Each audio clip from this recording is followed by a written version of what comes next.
Hello guys! Welcome back to my channel. For today's video, update ko lang kayo sa aking Monstera Adansonii.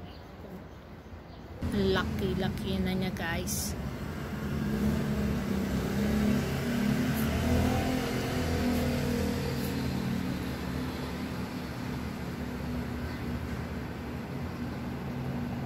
Yan, hanggang doon. Oh, very tall na siya.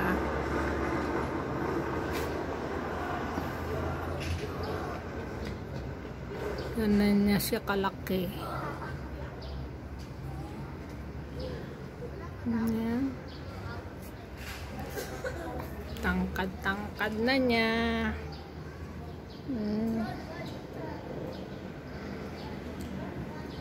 6 feet na siguro guys. Malayong matangkad sa akin.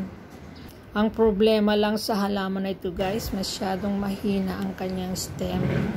Ang daling mabali ang kanyang dahon. Kaya ingat-ingat lang tayo pag hinahawakan. Masyado siyang sensitive. Thank you for watching. God bless. Bye.